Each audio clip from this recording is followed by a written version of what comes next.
This is episode 256 of the Andrew Hines Real Estate Investing Podcast.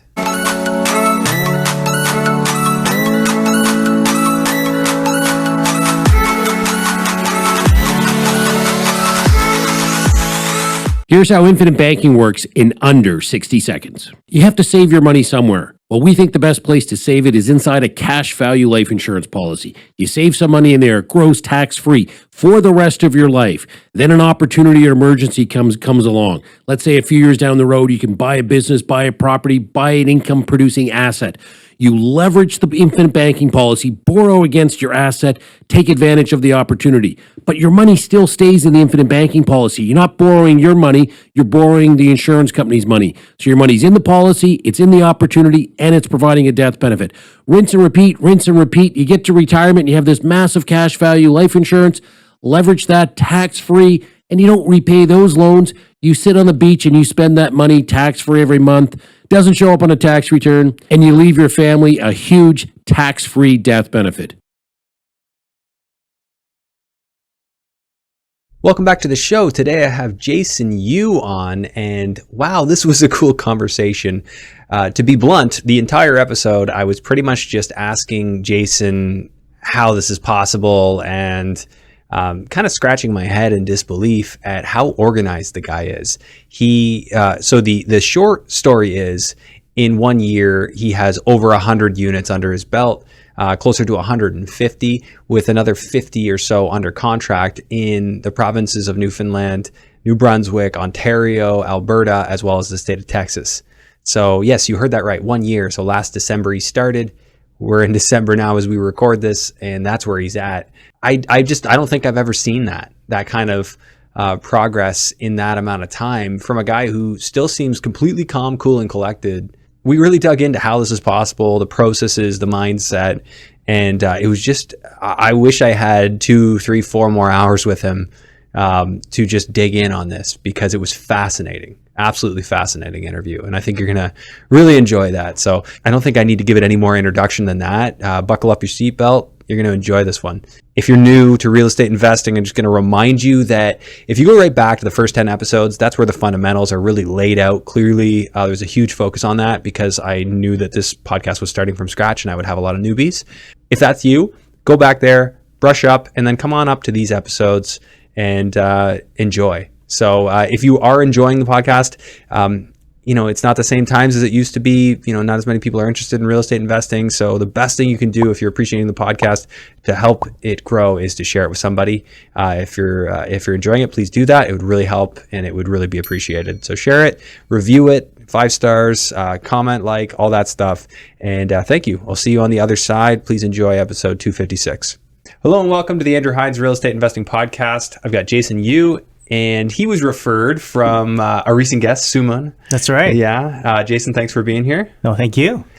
I'm looking forward to the conversation because I know you came from a great source. So why don't you start by just telling me a little bit about yourself, what led you to be a real estate investor, what the story behind that is? Yeah. Well, first of all, I don't know if I'm as great as Sumant. Thank you for that. I'm sure I'll plug him there. But, how I started really is just like everyone else, right? I've been stuck in my job for a long time, right? Family situation wasn't the greatest. Tried to find some freedom, right? And basically that's what I started in, and happened to connect with the right people at the right time and really accelerate in the last, I would say, 17 months. Kind of late to the game, Last 17 months have been some tough months, man. Yeah, it's been a long time coming, and better late than never, I guess. Yeah. Well, yeah, that's definitely true. Like, do you mind giving some context? Like how far along are you in your career before you made this move? Yeah, so career professional, 20 years of experience from working. Yeah, and the 9-to-5 really wasn't doing it for me. All the effort I put in. But you made it 20 years. Oh gosh, yeah, I can't believe it's that long. But I thought, there must be something more, right?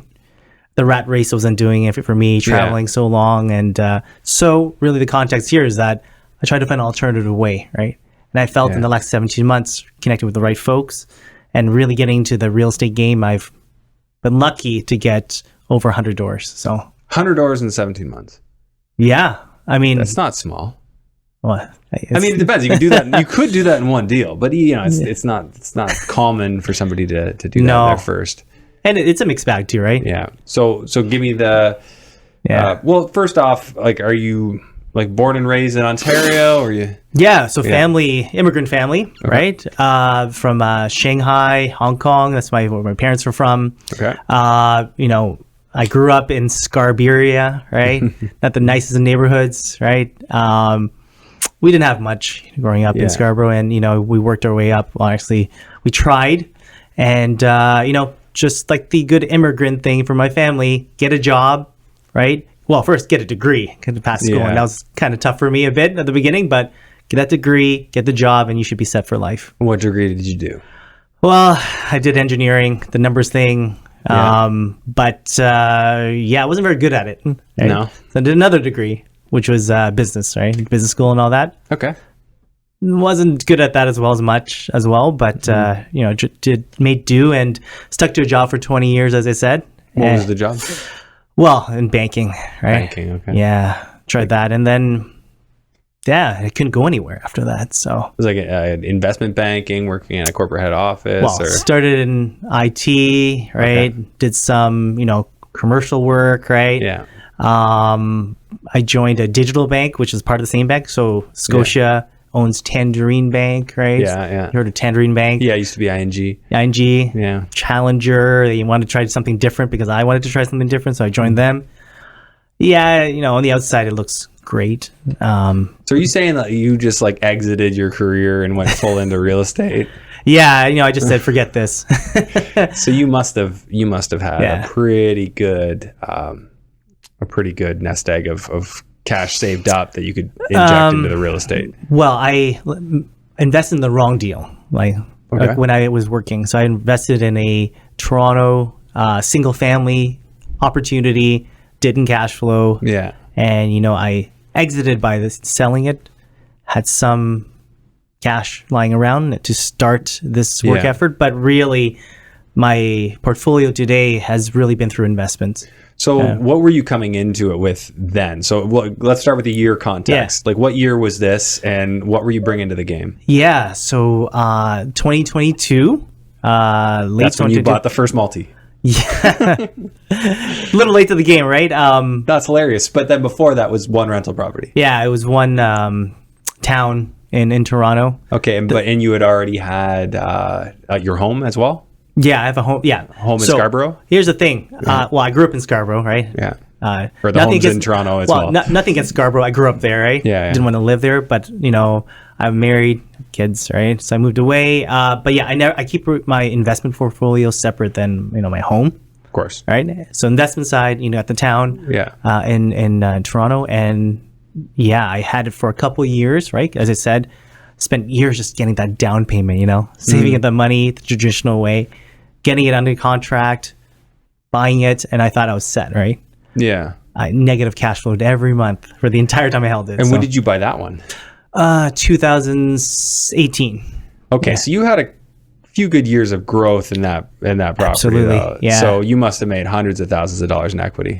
I did. If I didn't borrow that money, I'll borrow the money as well. So yeah. Well, of course you had you had your mortgage, right? Sure. On that. Yeah. What did you buy that one for context? I think about 500, 600. Yeah. Not bad for a town in Toronto. Yeah. North Toronto. I feel like that doesn't really exist anymore, but maybe it's coming back a little. Yeah. And then what did you end up selling it for?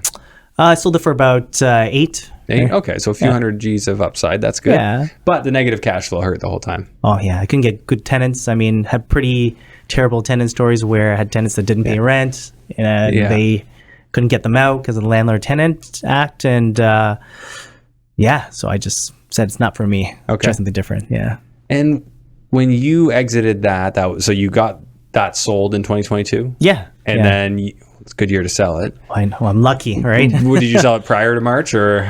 Around March. I was around March. I was so lucky. Like I listed it and I sold in March. Yeah. Yeah. Oh, that's great, man. So you had the sale agreement before and it closed in March? Exactly. Oh, couldn't have timed it better. Yeah. No, beginner's luck. Let's just say that. There you go. Yeah. Okay. Yeah. So it all worked out then for you. And then Where did you buy? Where did you start looking? Like, and what, like, who Yeah. was your influence that kind of helped you? Well, as I said, I joined social media, different communities, right? Yeah. All that education when growing up, I was kind of done with school. So really through, different communities that you see. I don't know if I should name drop them or not here or not, but You can. Yeah. I mean, I don't have any censorship on that. Like, but no, certainly, Investor Mel and Dave looked at Yeah. that.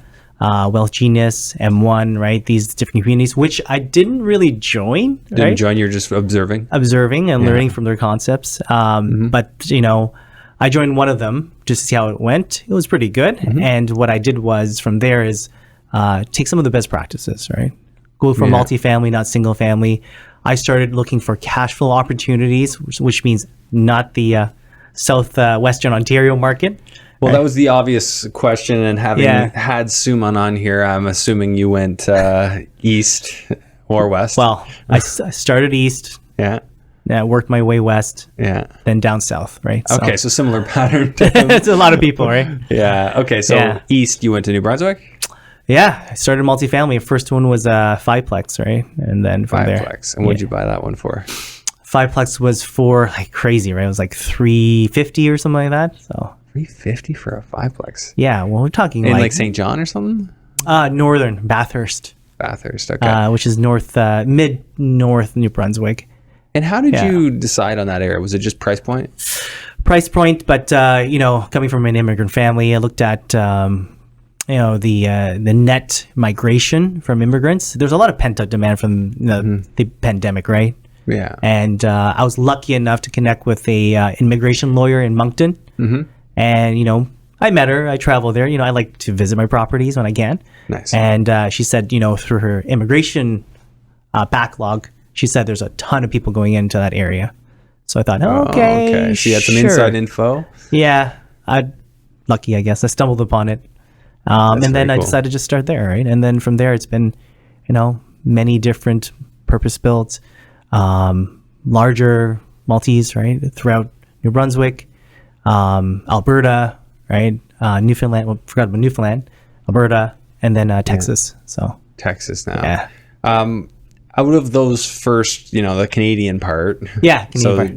Are you still looking to buy in New Brunswick or Newfoundland? I think I'm done with the Maritimes. I brought my family out there a couple of months ago and just look at it because I have long-term, mid-term, and short-term out there. You're short term out there? Yeah, and so there's a place called Shediac, right? Okay. It's about 15 minutes away from Moncton. There's a beach there called Prairie Beach. It's right on the Atlantic. It's gorgeous, right? And I thought, hey, you know what? This is supposedly the lobster capital. There's a ton of lobster they fish out of there. I thought, hey, maybe short-term might work there. So, also my wife likes lobster, so got to set up a place where I can go, right? I don't want to figure a hotel, right? So I set up one of my units to be STR, and Okay. yeah. So in a multifamily building, one Yeah. STR, and there's no regulation stopping you from doing that? No, well, Shediac is a tourist town. It's really a 3 seasons area, and really STR there. I wanted to capture that, the premium I can charge during lobster season, summer season, because you've got an ocean Yeah. beach there as well. And they literally opened what I call Canada's first lobster science center, Yet? Okay. and it's like the science center, So right? this is working out well for you? It's okay. Well, you get that discount lobster opportunities because it's a mixed use property, which some retail in the front, Okay. and then residential. And in the front, there's a restaurant as well. So I come in, do they serve lobster? Yeah, all day breakfast and lobster as well. I mean, I think every retail restaurant in that area serves some sort of lobster. So I just say, hey, I'm the landlord. Just want to try your food out, and hey, they give you some preferential treatment, which is good. Yeah. So let's just recap. 100 units, and your first one closed when? Late 2022. Yeah. So you're like a year in. Yeah. That's really Well, aggressive growth. yeah. How many different buildings? I can't keep track, right? Probably more than 30, right? So 30 buildings by yourself or with partners? So good thing you asked, right? So, Yeah. so myself, I'm around 70, 80. The rest are JV, and I say over 100 because it's more like with JVs, we're talking like 150 or more. But I really found that I couldn't scale by myself. I got to a point where I just got too busy, and it's not. Well, I was about to say, it just sounds like Yeah. you don't sleep. I mean, I would assume somebody who acquired that many properties that quickly, when you don't realize, like, and no matter how many people teach you this, and I mean no offense, until you do it, you don't realize the systems you don't yet have. Right. And I kind of learned by doing and making mistakes along the way. Yeah. So I bet that's what I've been trying to do. And so how many hours a week are you just done your job? You went full out? No, I have a job still. A job? Not the same one though? Different one? Different job. I work from home, remote 100%, right? And you're 100% remote, but you are like a 40-hour work week kind of thing? Yeah. It switched really, right? So before the job was the primary thing, right? Mm-hmm. And then I would try stuff on the side. But now it's, the real estate first, the job on the side. So. And your employer's okay with that? Oh, yeah. They're aware of what's going on? Of course. Yeah. How nonchalant you are about this. That's all cool. Yeah. I've always had something on the side when growing up, right? I tried many failed, and I say failed, ventures when growing up as well. And, I've always been sort of an entrepreneur, and I think real estate really just helped me realize some of the things I was trying to achieve as a pseudo entrepreneur, trying it out. Yeah, so that's fascinating to me. Like just like the aggressive growth. I appreciate the entrepreneurial element there. So like, give me an example of some other stuff you've done. So I've done Kickstarter, right? And I've done Indiegogo as well. What's that? It's like a Kickstarter, right? Thing. Where what Kickstarter is? Oh, okay. So Kickstarter is a platform where people can propose business ideas, product ideas, and have people invest in it. It's sort of like raising private capital for real estate, right? It's just small scale. Small scale. We're not talking equity stake or anything like that. We're talking about, hey, and I'll give you a good example, and I'll plug it because I sold the company. So 2015, I created the first iPhone for dogs, right? So basically, it's a thing where dogs could call their owners, and we did put a patent on it and all that because engineering was my first degree, so kind of a nerd, right? So I was thinking like, what would be cool? Because basically what it was it was a device that would feed your dog when it looked at it and it recognized the dog, and it would call the owner. So you'd be at work, and you might get a call from your dog, and you can talk to him if you wanted to. Yeah. And I fundraised because I had no capital, kind of poor at the time, right? Mm-hmm. Through Kickstarter, which is crowdsourced capital raising platform. Do these people get anything back for investing with you? Yeah, they get the very first prototypes, the very first product, version 1, when it actually gets to mass scale, right? Yeah. So they get the product, right? That's so cool. All right. Well, okay. We're gonna have to. So entrepreneurship was in your blood. You've been working a job, and it's just not where your passion or where you want to end up is. No. Really, it's just as I said, failed. I mean, it did okay, but yeah. You say failed. Did it make some profit? A little bit. So that's not a failure, but not life changing, right? I mean, most businesses, the unfortunate reality is lose money. It's true for the first several years. Yeah, you got to be able to work through all that, right? I got to test my product with a lot of pets, so I didn't like that. So. Yeah, so you're a dog person? Yeah, I got 2 at home. Welsh Corgis, 2 of them, English breed. Okay. So. And kids? And kids, yeah. And what does your wife do? She's part-time. Works. Takes care of the kids. How old are your kids? 5 and 7. So 5 and 7. Yeah. Wow, man. That sounds busy. Well, it's busy, but the thing is the passion, right? Like I see many people working the way into the ground, right? And I just wanted that time freedom, the time with kids and family and everything. That's really what I want to do. Yeah, and it kind of sounds like you're getting at that, but how people say it, like you really have to know your why to go after it. Yeah. And when I see people do extreme things, my spidey senses tell me that it's either something like somebody got extremely focused on what they were trying to achieve or hit an extreme pain point. Was it one of those things for you? I would say the latter, right? The pain point piece. Yeah. Over the year, after having kids for a while, working hard, I've noticed that, I wasn't really good at my job anyways as an engineer or a business person. It's more just starting to dip a bit, right? I start to forget things, right? I'm not as proficient as a 20-year-old, right? On doing like coding, right? For example, right? Really? Right? And I noticed I'm like, okay, I'm starting to slip a bit, right? So I'm thinking like, well, how can you sustain, your life or at least the performance in life, right? To achieve something outside of your regular skill set, right? Because I was a trained engineer, trained business, right? Tried my best, but I noticed over time, you got young blood in the system. They can code better. And then I thought, what is the thing I need to do to keep that level of achievement that doesn't require, those hard skills where I'm less proficient. Hey, I wear glasses, right? My eyesight's getting worse every year as well. So what can I do, right? And, I thought might as well create some passive opportunities, right? The real estate, well, active right now as we build the Sure, portfolio. might as well just buy 100 units. I mean, why the heck not?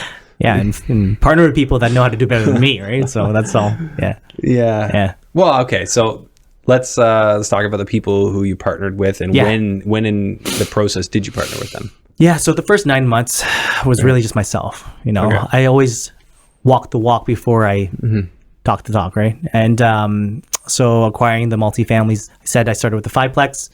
I have an 8-plex, a couple other 6, 7-plexes around, but as I said, I ran out of time in the day. Like I couldn't scale myself, right? And I really don't. You were getting calls and tenants. Were you managing things yourself? No, I have property managers. It's more just the complexities of each deal cycle, whether it be a BRRRR, a flip, or a buy and hold, and all that. You got some financing to refinance. Are you arranging contractors? You're doing all that stuff? Tried.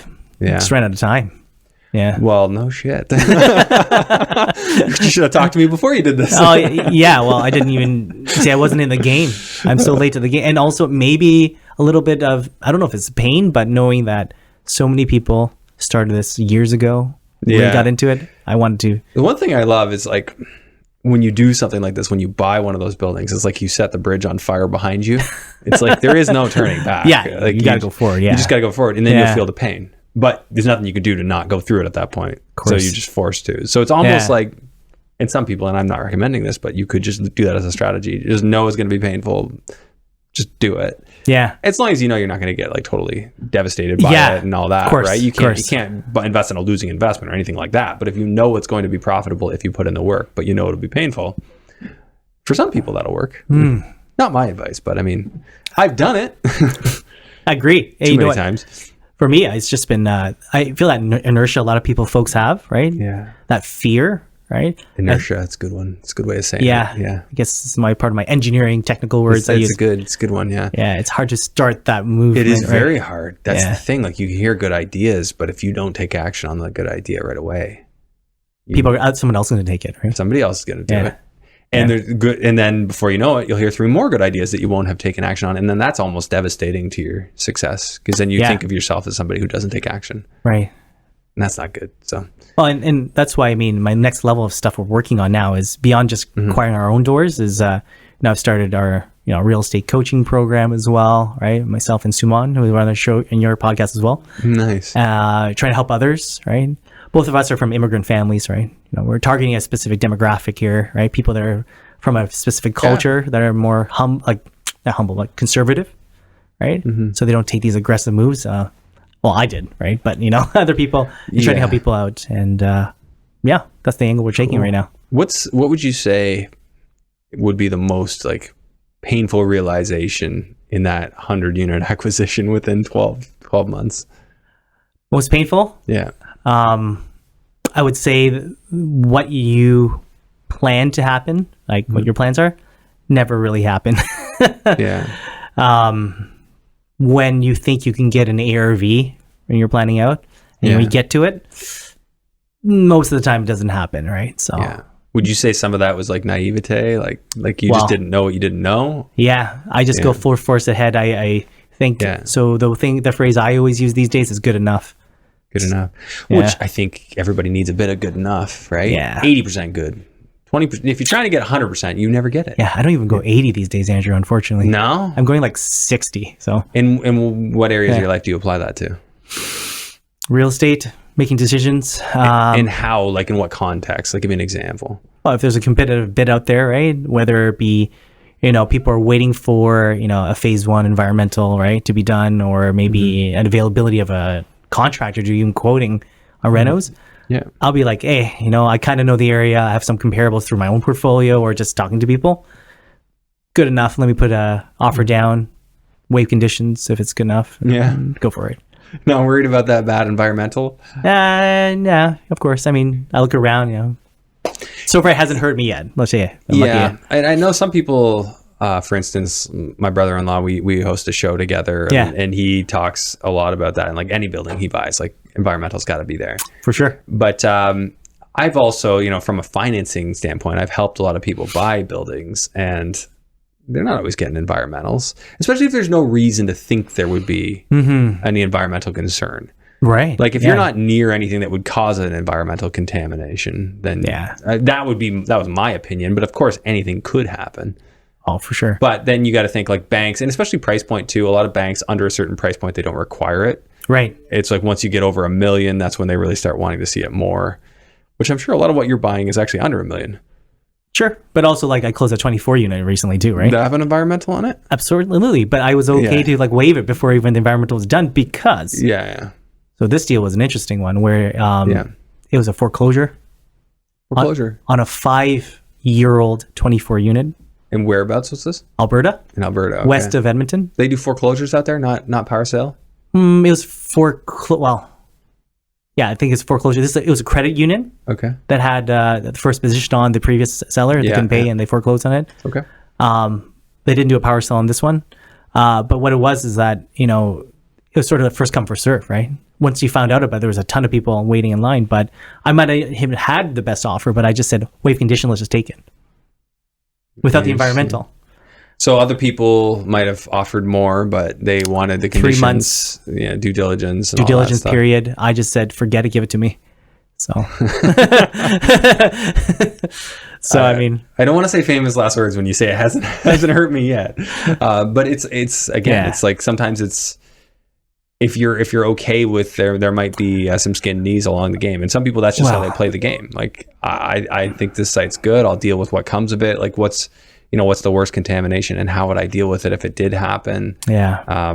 There's a way to reason through that. I think so too. And then for me, coming from a engineering background, good enough for this was okay. I mean, it's a 5-year-old building, purpose built. I've actually physically seen the area.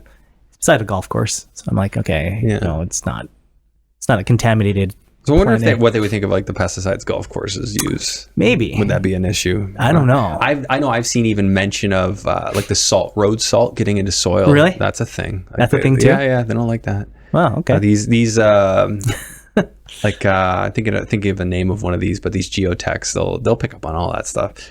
Now whether that's of concern, I don't think they really care too much. But they will make mention. Phase 1. Well, that would be when they get into testing. No, phase 1 is not actually a physical test. Exactly. They just like, walked around, looking around. Yeah. So if you make it into the next stage, then they start digging into that. I don't know if I was just say lucky or I haven't had that experience of phase 2 yet or anything. Dude, I love it. Like, I wish you nothing but success in this. I think it's awesome. So let's dig into one of these buildings. Like, okay, first off, do they all cash flow? Like every one of these buildings? No, some cash flow better than others. They all cash flow positive, but they don't cash flow all as strongly. Like a break even's that's a win compared to what a lot of people are getting. Yeah, I can talk about my first 8plex in New Brunswick where, I think I overpaid. Okay, so what's the average rent on that 8plex? About $850. $850. When you bought it, that's what it was, or that's what it is now? No, what it is now. I lifted the rents. Yeah. Did you have to do renos? Oh, absolutely. 8 units. Of the 8, I probably did renos on 4 of them now. Okay. Well, when you say renos, like if I change a countertop, is that a reno? I guess so. So really minor lipstick and stuff like that. Okay. Yeah. Some of them, one of them I had to do a pretty hefty paint job because there was a smoker in there before, right? Yeah, but I mean, that's minor. A hefty paint job is minor, so that's good. I don't know. See, I've only been in this game for less than 2 years, so I don't know what is major or minor, but hey, Yeah, I think major. I think people like they're maybe adding an addition. They're fully gutting the place. Yeah, I've done that too. Yeah, I've added units to a duplex. I turned it into a triplex. That's major because you're adding a unit, right? And that was out in New Brunswick. Yeah, same neighborhood. I was lucky enough there where I made it. I guess it's a people game, right? Like I talked to people around, and one of the contractors I was using, he was asked by one of the banks, Big Five, to fix up like a portfolio of properties because they foreclosed, right? So I said, just give it to me. I'll give you cash, right? Which was not really my cash, but investors. And one of them was like a duplex that had an opportunity to create, a triplex. So yeah, I was lucky for that one.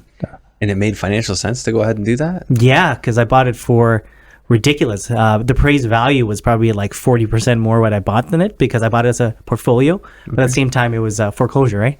Okay. So So the foreclosures have done you well. Just aggressive bids. it's just aggressive bids, meeting the right people at the right time, and figuring it out. So Okay, let's go through what this deal looks like. Yeah. What are your annual taxes on that approximately?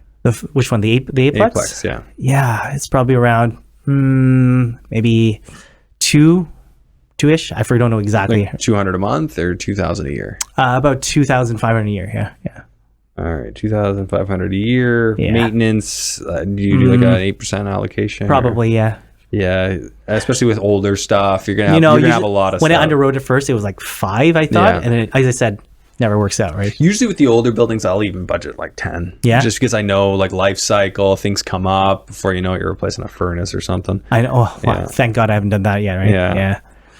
Management, what do you pay for that? 5%. It's because I got to a certain number of doors. Originally started at 7, but today it's about 5. 5. Okay, so let's looking at just see here. So insurance wise, what are you paying? It's tough, right? Because my insurance broker, I kind of have a portfolio of properties, and There'll still be a mention of that. Yeah. Do you know ballpark? I'm guessing it's going to be like in the few thousand range. yeah, Like 3 or 4. I don't. It might be not that high, right? 3,000 maybe? Maybe 3,000. I would go lower on that one, yeah, for sure. Okay. And then utilities, are you paying for them? No, Nothing? because I transferred them over recently. So is it centralized water? Centralized water. It is centralized water. Yeah. So they pay electricity, right? Yeah. But then water, yes. And it's, Water and sewer, I pay. electric heat, right? Electric heat, yeah. Baseboard heating. Ooh, okay. Yeah. Hi, friends. I just wanted to take a moment away from the episode to tell you about my brand new structured coaching program. This is the first time I've ever offered a structured coaching program where we'll have regular meetings in addition to an intro call to go through what your goals are and help you get on a plan to achieve those goals within real estate. So if you've followed me for some time and you feel that I would be a fit for you to help you achieve your goals in real estate based on my skill set, based on the topics we cover on this show, I encourage you to head over to my website, andrew-hines.com/coaching, and fill out the questionnaire so that we can schedule a call and figure out if it's a fit for us to work together. Let's face it, most people could benefit from a second set of eyes and ears going over their strategies, different deals that they're looking at, and helping to springboard ideas back and forth. This is a program that's exactly for that. So if you're looking to build confidence in what you're doing in real estate investing and get very clear on what it is you're trying to accomplish, this might just be the program for you. Take a moment, fill out that questionnaire, and let's schedule a chat. Well, note about the utilities. That's part of the reason why your rents are lower, because they're paying a big chunk in electric baseboard heating over the winter. They're probably paying like $500 a month in the cold months. Well, here's the thing, right? Some of my other buildings, you got oil heating, right? Which is even worse. It's very expensive. Worse than electric? Yeah. For Oil. cost. Yeah. So remember, I started this in 2022, right? Yeah. Right? Oil's through the roof, right? Remember gasoline prices, everything was crazy at the time? Yeah, we have propane heat at my house. It's bad. Got oil where I'm paying like thousands a month for like just heating. Actually, one time I remember, dead of winter, late 2022, I spent like $2,500 on just oil heating. Wow. In 1 month. 1 month. Just on one building? Yes, just filling up the tank. Yeah. Used to fill the tank up. Yeah. At first, I thought someone was stealing oil from my tank because it was so valuable at the time. Like, it was so expensive, but it was like crazy. It's insane. Yeah, it's like 500, like a fill on our propane tank. Yeah, and it's like monthly fills, 600 plus the delivery and the rental charge. And for me, my tank ran out halfway through the month. Holy crap! So I had to call in the emergency. Emergency fill. Of course they pay a premium rate for that too. And oh god, it sucks. Yeah, don't run out. But it's good if you have backup system for something like that. This is why there's such a big push for heat pumps too. Yeah, which I don't like. But you don't like the heat pumps? I don't like that they're just electronic and can break. Because now let's say we don't have great pricing on electric. Say their electrical prices go through the roof in the next few years. Now everybody's basically on electric heating, right? Of course. Yeah, and it's way more efficient than resistant heating like baseboards. Sure. Yeah. But it's still, if electricity goes down, I like to be able to burn something. I like having a fireplace. Well, rather burn propane than oil, I guess. Yeah, for sure. Okay, so common utilities, you're paying for centralized water. Sure. There's a water sewer bill every month. Yeah. Is it big? Do you know? No, it's not that big, right? Oil, a couple hundred bucks. Yeah. So probably 2,500 a year or something like that. And then do you have like a centralized electric meter for common lights or anything like that? Yeah, but it's really like lights in the stairwells, right? And so maybe add on like 500 a year for that. Maybe, a little bit more than that. Okay, we'll call it 3,500 for all utilities. Let's do that, right? Yeah. All right, and then landscaping and snow? Well, there's almost no, it's almost up to my border of my property line, so there's almost nothing to landscape. But for snow removal, it's sort of the parking lot, right? I guess. Yeah, so you got to get that cleared. Yeah, and it's actually per snowplow. Snowplow. Yeah, so it really depends, right? Yeah, like is it $50 a plow or something like that? Probably I would put it up to about maybe 60 a plow, right? So 60 a plow, maybe you're doing it 10 times a month across 6 months or 5 months. We're talking New Brunswick, so yeah, makes sense. Yeah, more than here, obviously. Yeah. So what did I say? 10 times a month times 60 times, we'll call it 5 months. Yeah. 5. About $3,000 in the course of a year. Does that sound? Sure. A little high, but it's okay. I mean, good enough, right? We'll put it 2,500. Yeah. And then anything else? Well, I mean, from an expense side, I would say no. For an operating expense, no. No. Other things have been capital investments, right? Yeah, sure. You've done renovations. You put them. Fix some soffits here and there, eavesdrop work. Yeah. Kinda. And what did you pay for the building? So this one was $420. $420, and then you added in some renos as well. Oh yeah. So let's make it like capital costs. Let's say another 60 or something. Yeah. Okay, but you didn't refi that. Like that was a number. Yeah. No. Okay. No. So what did you finance it with? So for this one, I should have really burned. I just entered wrong. Didn't know. Okay. Yeah, I didn't know at the time. Right, it was one of my first ones. So I financed with RBC. Okay. First position, 75% loan to value. Right. Yeah. Interest rate was around, I forget, it was like crazy. It was like 6 or something like that. On a 5-year? Yeah. 3 year. 3 year. So you're 75%. That would have been $315. You would have been a 25-year amortization, right? Yeah.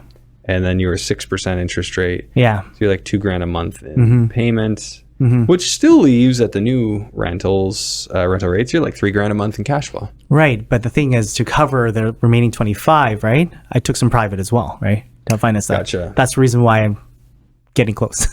Okay, so you borrowed $25,000 or 25%? I borrowed, so I have 5% skin in the game. So 5%. The remaining was private, and still going through there. Yeah. So what are you borrowing that private money at? Around 10. 10. Okay. Yeah. So that's $700 a month for that. Oh, you're still making a couple grand. Well, then I had to pay for the capital, right, and ongoing things that come out of nowhere. But 7 is okay. Yeah. Right. So you're still. Well, I do have an 8% maintenance in here, but maybe we should have increased that to a 10 because I just know these older buildings, especially That's many what we were units, talking about earlier, right? Like like $8,000 a year. You could so easily spend $8,000 a year in maintenance. For sure. Like you have a few doors broken, you have a bunch of miscellaneous repairs, holes in drywall.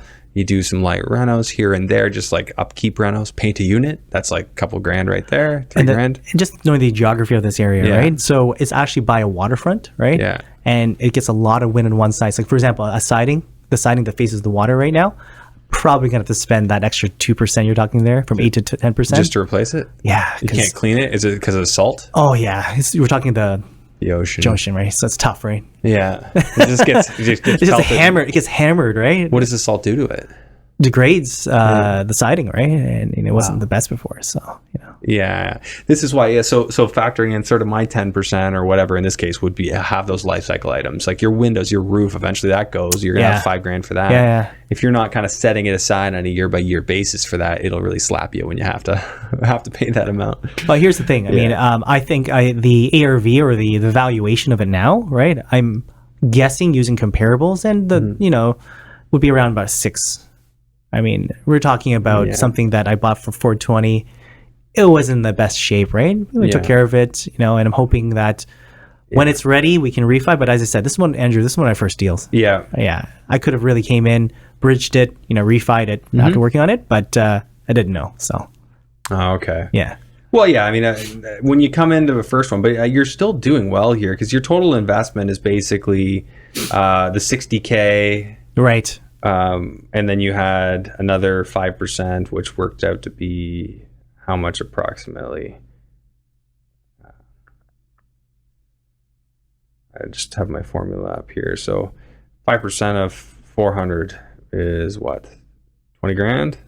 Around there, yeah. You're about 20 grand in? Yeah. 25 maybe? So you're like 85 grand into the deal? Yeah. At 85 into the deal, you're like 40% return on investment. Your cash on cash is like 30%. Yeah, I was thinking that. Yeah. And appreciation, I mean, I guess if you zero out appreciation and just expect stagnation, you're still 36%, because you're paying down your mortgage about like $6,000 a year or whatever. Yeah. So that sounds like, on paper, great deal. So, I mean, in execution, you said the renovations were a pain. Like, how did you find these people? Yeah, you mean the contractors? Yeah. Yeah, word of mouth, right? I only select a contractor these days if I get at least 3 referrals from people. So social media, asking people around. To be honest, I started with a very bad contractor first, where, I probably spent, not to that extent, but like $5,000 asking him to do some cabinet work. Yeah, and it didn't work out. Oh, it was bad. Yeah. It was pretty bad, right? So I had to change. So it was trial and error for a bit, Andrew, and, I was lucky enough, right? That's awesome.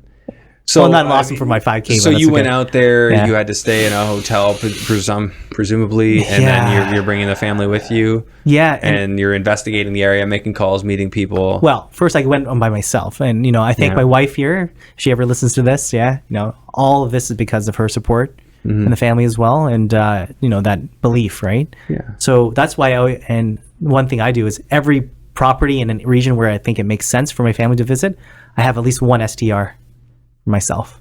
Interesting. Right? So that's where my family has to go stay. Like I talked about the lobster thing earlier, right? I always have at least one STR where I can stay in. Same as Alberta. Same as But that's like its own business. You STR? know what I mean? Yeah. It's a different use of the unit and the property. Right, but I mean, running short-term, now you're in hospitality. You've started a small hospitality business. Never thought of it that way. I run hospitality, so I know. Oh, you do? Oh, yeah. Well, no, your background, yeah, absolutely. I know what it's like. Yeah. And I know it's a lot of work, especially, like, for instance, finding cleaners, although maybe it's easier to find work out there. Yeah. You know what? I would say there's an excess amount of labor that wants to do this type of work.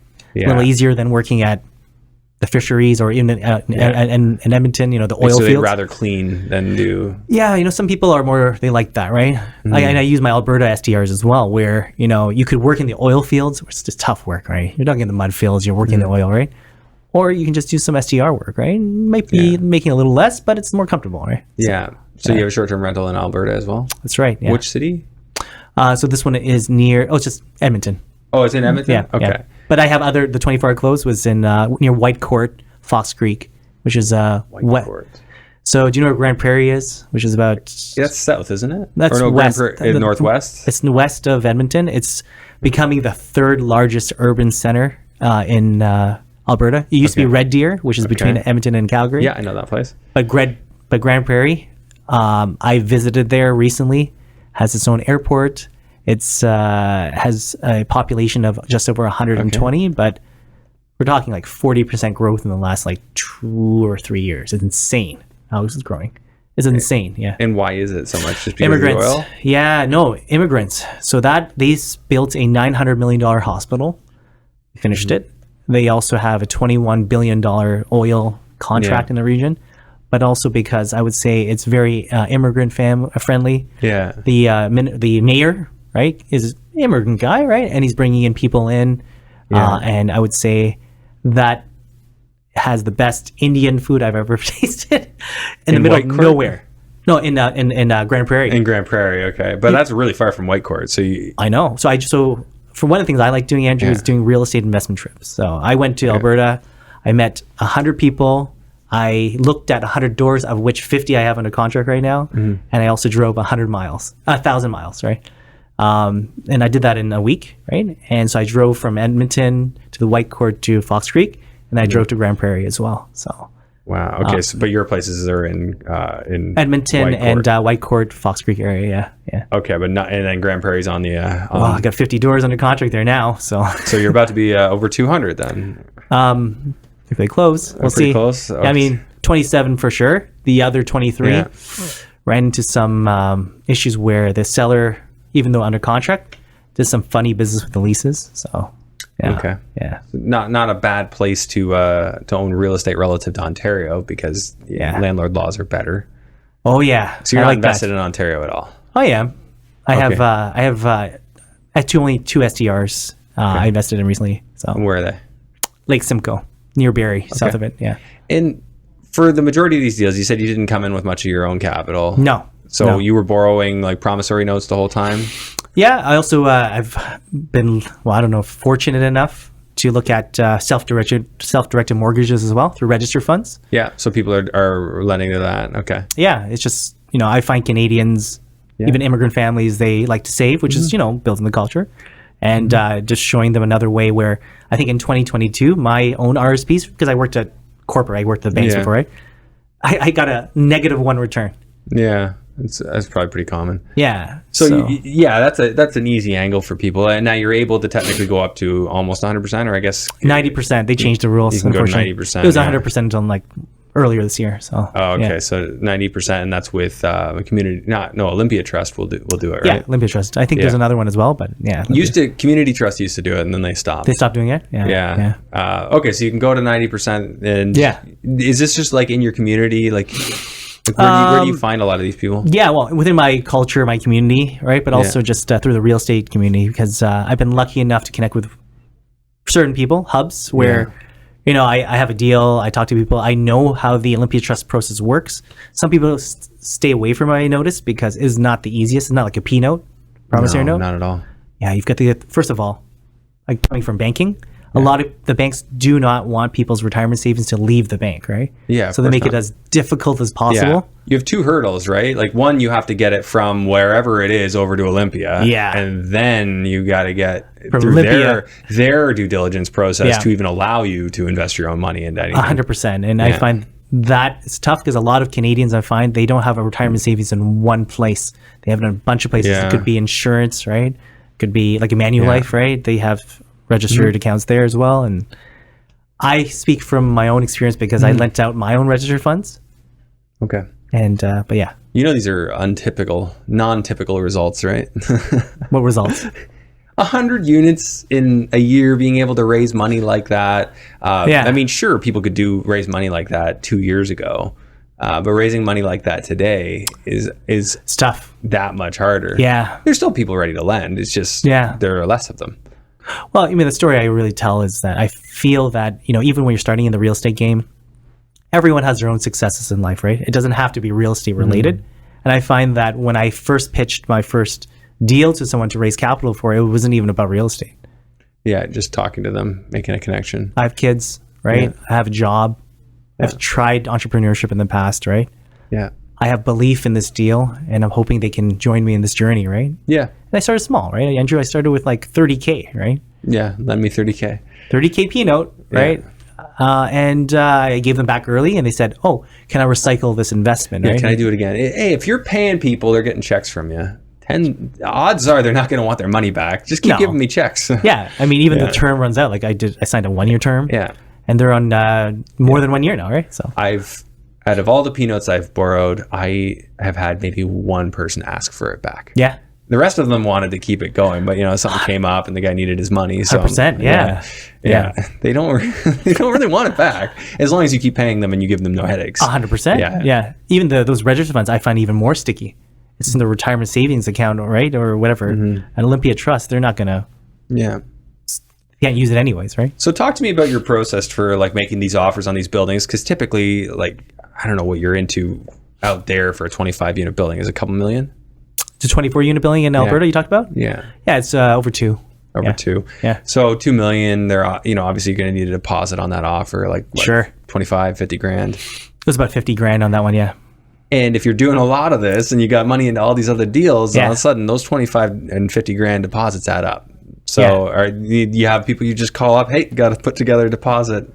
Well, I think I've been lucky because we talked about inertia. I actually like using the analogy of a snowball as well. So inertia's done the momentum, right? So as I refi the smaller, and you know what, I always tell people this: don't forget about the smaller multis. When I mean smaller, I mean the residential multis, right? Duplex, triplex, fourplex, fiveplex, right? Right? Because those guys, I can quickly refi those, and I'm prepared for those. I actually just, if I can make a side here, those smaller multis I find very valuable. One for refining quickly, maybe getting some equity out of there to use for deposits on bigger stuff, and two, to secure funds against for bigger deals. Like I find that a lot of people want to secure their funds, whether it be through registered or in others. Yes. And then you can't get, on the bigger stuff, they won't allow you to get second, third, fourth positions on these things. It doesn't make sense, right? So I keep a portfolio of smaller multis. Gives you an opportunity to free secure. and clear, right? Just free and clear, and that's right. So so that's you keep them free and clear? Some of them I keep free and clear because I would put registered on it in first position for people and get those funds, use it for a deal, pay them back. This is insane. Well, here's the thing, if you don't do it today, when are you going to do it? And for me, as I said, Andrew, I think for my aggressiveness is not really just blind aggressiveness is, I got to catch up. I know I have a ton to learn. I'm just immersing myself into it now because, as I said earlier on, I'm finding my programming skills, programming in C and COBOL back in the day. Like I can do it, right? But I'm not good at it, right? And over time, I feel that the value I can bring to my family and the partners are really around, these relationships and making things happen. So what kind of tools and systems and help do you use in your business to not lose your mind with that many units? Because if you tried to self-manage, you'd be, you'd need a whole organization for that. It's not that you couldn't do it, and some people would, but you need regional help. You need people on the ground in each location. Yeah. So talk to me about the systems you have, all that. What are you doing? So let's talk about the power teams on the ground, right? So each region, I have local, of course, property management. I like property managers that actually have a reno arm to it as well. I notice a lot of them are families as well, especially in the Maritimes. So I have one which is fantastic, and I mentioned my first fiveplex in Bathurst, right? Yeah. So the wife is a property manager. The husband runs a rental company, so it's easy, right? Together. That's perfect. Yeah. I also like localized, of course, legal help, and the lawyers there will help you connect with other people. So they have local knowledge around deal flow coming in. But also, as I mentioned, one of the angles I like doing with these local legal help is some of them actually do, say, immigration or other type of practices where they give me insights, right? So you get your ear to the ground. Yeah. And of course, all the other things I use in terms of systems is really software platforms. I mentioned I program, right? So one of the things frameworks I use from programming our software development is Agile and Kanban, right? These are systems where when you develop a software, there's a ton of people working on different things. And this is a process that, you take step by step. You're tracking every task along a journey. Okay. So it's almost project management software? Yeah. Well, yeah. So I use that framework. Right? Yeah. So there's a couple of things like Monday.com, right? Okay. You heard of that? I have heard of it. I haven't used it. Yeah. So those are project management type of tools, but I use it for real estate, right? Yeah. Because I got too much going on, right? So. Yeah, that makes a lot of sense. Yeah. Do you use any AI tools? Oh man, I'm glad you asked that because I've been working on what I call the very first ChatGPT bot for real estate investors. So I've been working on that because as I said, I'm a programmer, right? By trade. Yeah. It'd be great to have, and this has obviously come, but one that could, pull QuickBooks API, upload the invoices, throw them in a folder. Yeah. Do all of that. And I feel like we're not far from that. That functionality is So I'm using ChatGPT for deal flow, underwriting, and managing, just basic things, but connecting to QuickBooks and all that. Honestly, I'm thinking of hiring a VA to help me. Yeah, you can do all that with a VA. So ChatGPT, do you have a going thread for different areas, or each deal gets its own thread? So ChatGPT, the new version 4 plus that you pay for, which I'm lucky enough I have that. I just got off the wait list on that. I just got it today. Nice. Congratulations. Hey, thanks for joining the club. That's great. It's tough. Oh man, the wait list is tough, right? You're waiting for so long, right? So I got that, and you can create your own GPTs now, right? And so you create your own bot, your own bot, where you're training it. So are you kind of training a bot to be able to analyze your deals for you? That's right. And the great thing about it too is not only can pull from the net, right? You can actually upload what it calls knowledge. So I have my own frameworks, processes. Yeah. I mentioned this Kanban thing, the project management thing. I would load it into it and say, hey, learn this. Yeah. Okay. Interesting. Because I'm actually doing working on parts of a business plan right now for one of our offerings, and I've been building it in a regular thread. Should I create my own bot for that? You should. Yeah, because then it can just learn everything. Exactly. Why would you need to do it manually? Like, no, you're smart. You can do it yourself, but the bot would make you faster, right? Yeah, well, I was just doing one chat for it. Oh, trying to one teach chat. It, yeah, Oh, teaching okay. it within a chat versus creating a bot. Create a bot. Those are different, right? Like, Yeah, because the bot is repeatable. So when you say open it up and say, hey, this is Andrew's bot. yeah, right? it's learning. Everybody knows it, right? Yeah. I would qualify it like a different persona. Like, which ChatGPT persona would you like to use today, right? Yeah. So I've got a deal flow persona. Yeah. I've got an underwriting persona. Yeah. And I've got also what I call negotiation persona. So this guy will help me negotiate, right? Because ChatGPT is great at forming emails, right? Yeah. It can have that conversation. So I've created these personas, which I'm working on to provide exclusive access to some of our students. Like I'm working on it. Yeah. But I find it funny. You're having conversations with it. How can you? So if I create that bot, I can basically allow others to use that bot? Yeah, you can publish it now. So there's a way to publish bots, right? Is there a next price tier for that? Oh, yeah, of course. I mean, OpenAI has to make some money, I guess, right? Yeah. No, fair enough. Yeah. But hey, if it saves you time and money, like the $20 a month US for that's just ChatGPT is a joke. Yeah. If you're using it effectively. Also, you got to get off the wait list, right? That's the thing. You got through. So. Yeah, I wasn't on that long, but maybe it's because I've had an account for a long time. Yeah, so beforehand. a lot of people are still waiting, right? So a lot of people are still waiting, probably because they're new accounts. Yeah, exactly. Yeah, gotcha. Yeah. The fascinating world, like the things that it can do, and it's all really come to a head this year. I feel like like it's never been easier, and now you can do like you said, deal analysis, research this area, tell me about the tourism stats, tell me about the employment stats. I can go out and research that for 100%. Like I even ask some of the prompts I use is like show me all the units for rent in a region versus say the population or something like that. Come up with some ratios. So it can give you real time stats or things like comparables. Actually, the most fascinating things I like about it is it doesn't even have to be text. I've literally uploaded a photo of my like eightplex and said, find me a property like this.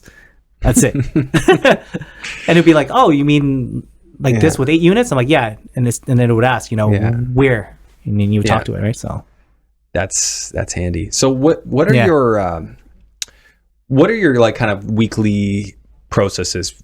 Things that you put on, and I refer to it as time blocking, but maybe you tell me how you describe it, because you have to be systematic on a weekly basis to ensure that you're this hour block is for due diligence. This hour block is for finding new deals. Sure. Putting new stuff in the top of the funnel. Yeah.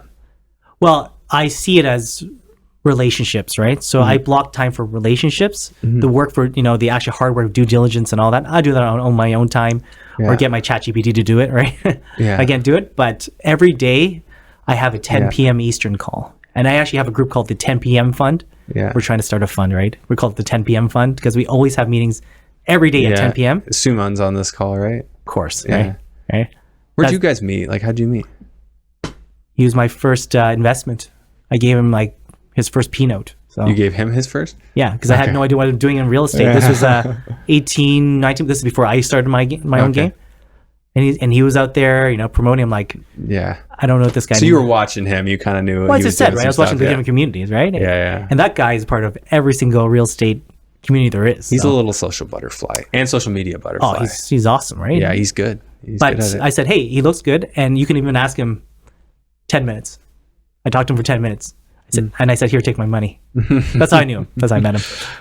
The power of because he puts himself out there, and you develop a reputation, you become known, and that's one of the biggest things I like about having my personal brand and the podcast and the things I do is like there's a lot of trust already built in if I get in a conversation with somebody. Oh yeah, because I've been pretty darn consistent. I've been here for 5 years now, and long before that, And you're to be honest, not all podcasts and hosts are doing well, but you're doing great. So people know. Yeah, you were talking that up off camera. I appreciate that. I always, I'm one of my own toughest critics. You are? So okay. I don't know. Like I'm not self-deprecating. I just I know I can do better. And I try to be objective about my current level of success and the things I'm good at and haven't done, which some people take as me being negative. I'm not trying to be negative. I'm just saying I can do better. I think we all can do better, but sometimes, you do have to celebrate the wins too. That's right. Of course.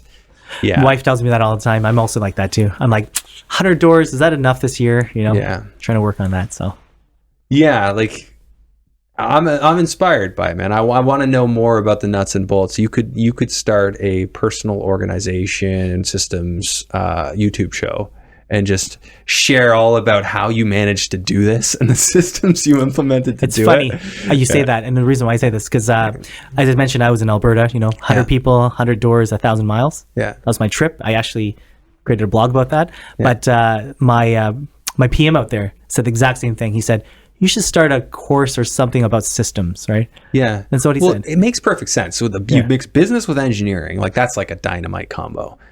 Because you I'm never good at it, by the way. Yeah, but you don't need to be an expert in either to be able to kind of like combine them. Guess so. Yeah. I mean, if you went through business school, you know more than most about business and engineering the same. We think so, but I don't know. And you can program, so yeah, well, not well. That. ChatGPT does most of it now, so. But that's it reminds me of the Henry Ford quote, like, why would I need? He was on trial for defamation or something. Like he was suing another guy, but they put him on the stand because it was like a defamation case. Okay. And he was in an argument. Well, it was court. So they were basically saying, well, prove that you're not an idiot because somebody called him an idiot or whatever. And he's like, well, why do I need to know how to, he was asking him technical questions about his cars and stuff he couldn't answer. He's like, why do I need to know any of that when I can press a button and have somebody who has the answer to your question come into the room within 5 minutes? You know what I mean? Yeah. I don't need to know. I just need to know who knows. And I think that's one of the reasons why, for me, I started this real estate game is because I noticed I started forgetting things, right? Yeah. I couldn't remember the nth detail of something, and which is, in engineering is a very technical thing. Yeah. Couldn't remember anymore. Interesting. So I thought, man, I'm probably going to lose my memory over time, right? My family has some history of dementia too, which is a pretty bad disease, I guess we call it, or condition. So for me, I'm thinking like, if it's hereditary, I like to build systems, I like to build an opportunity where I can still be successful, even if the onset of that, God forbid, of course, right, happens in the future, so that my family, my kids, friends, still can add value. So that's inspiring. I love this conversation. You'll have to come back and do a part 2. Sure, anytime. Where do people find you and learn more? Yeah, so I'm on Facebook, right, and then LinkedIn. I haven't started the Instagram thing yet because, as I said, I'm only less than 2 years in this journey. I'm not as social as Suman, but I'm trying. So next time I come on your show, Andrew, I'll definitely have a Instagram handle and cool. Handle. Yeah, we'll share the handle for Facebook or LinkedIn as well. Yeah. Yeah. Okay. We'll put that in the show notes so you can just click over to that. You've already sent that to me, I'm guessing. I did. Yeah. Perfect. Okay, I've got that. We'll make sure we get that out there. And parting words of wisdom. Good enough, folks, right? Because if you don't take it now, someone else is going to take it. So from the engineer and MBA? Yeah, guess so. That's pretty interesting advice, and there's definitely something to think about there. So cool. Well, thank you very much for doing this. No, hey, thanks a lot. Yeah, appreciate it. All right. Infinite banking in under 60 seconds. We've all got to save our money somewhere, and we think that a high cash value life insurance policy is the perfect place to save it. Why? We're going to save our money inside this policy, and it's going to grow tax-free.